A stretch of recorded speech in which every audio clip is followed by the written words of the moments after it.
A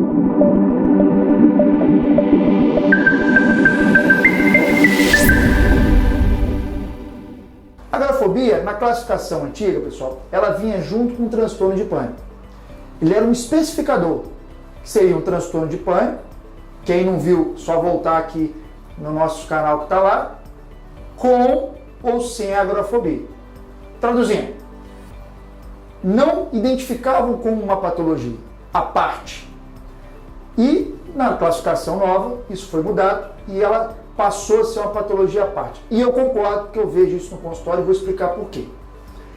Estamos aqui falando sobre o quê? Os transtornos de ansiedade, que não é a ansiedade fisiológica, não é aquela ansiedade que todos nós temos, que faz a gente olhar para o lado para atravessar a rua, que faz a gente ter responsabilidade para estudar para uma prova. É uma ansiedade que não é a do nosso dia a dia. A ansiedade que ela é uma doença, uma patologia, que a gente não controla, que atrapalha o nosso dia a dia. Como é que vai atrapalhar o dia a dia de uma pessoa com agorafobia?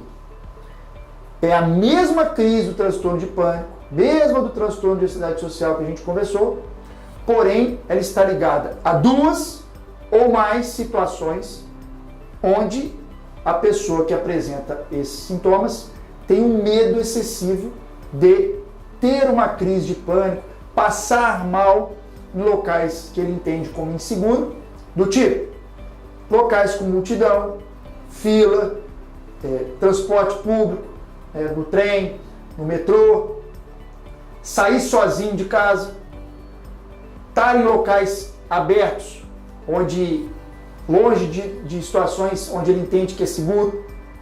Ou seja, ele passa a apresentar medo de estar em situações sozinho, fora de casa, né, no lugar seguro que ele tem, onde caso ele tenha essa crise de pânico, ele não tem uma ajuda imediata. Isso ele começa a imaginar que ele pode dar trabalho, ele começa a imaginar que ele pode morrer na rua e ninguém vai ajudar ele. E quando ele tem que sair de casa para fazer alguma atividade na rua, qual a diferença para o transtorno de ansiedade social? Transtorno de ansiedade social são pessoas. Aqui a gente não está falando de pessoas, está falando de lugares onde ele está sozinho e caso ele tenha uma crise de pânico, nesses locais, fila, multidão, supermercado, caso essa crise aconteça ele sozinho, ele passe mal e não tem ninguém para ajudar, isso gera nele medo muito grande, a ponto dele começar o quê? A evitar de sair de casa. Então perceba, vamos fazer uma conexão. O de ansiedade social, a fobia social, ele fica em casa, ele tem um isolamento social por medo de estar com pessoas que possam recriminá-los, julgá-los negativamente. Já o agorafobia, ele tem um medo, isolamento social de sair de casa e em situações onde, caso ele tenha uma crise de pânico, dependente de pessoas, não tem alguém para poder ajudá-lo.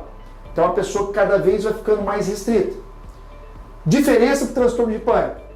Teoricamente, ele em casa não tem transtorno de pânico, não tem a crise de pânico. Diferente do transtorno de pânico, que tem a crise mesmo em casa.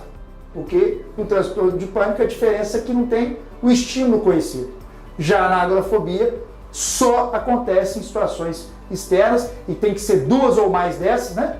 Ponte, multidão, teatro, locais abertos, onde caso ele passe mal, tem essa crise, a ajuda possa ser difícil e com isso faz com que ele cada vez mais se isole, aumenta do mesmo jeito a chance de um quadro depressivo. Olha o prejuízo funcional que ele tem na vida, eu falo muito isso para vocês, como isso está atrapalhando ele a desempenhar as funções da vida dele. Ele tem uma reunião, ele não sabe que ele tem medo de passar mal no percurso, desmarca a reunião de trabalho, tem um compromisso social, não vai na festa do amigo, porque tem medo no trajeto de passar mal, sendo que se ele buscasse ajuda, teria tratamento, melhoraria a qualidade de vida dele, e é por isso que a gente está aqui no projeto do Mente Sã, do Ministério Público da Camperj.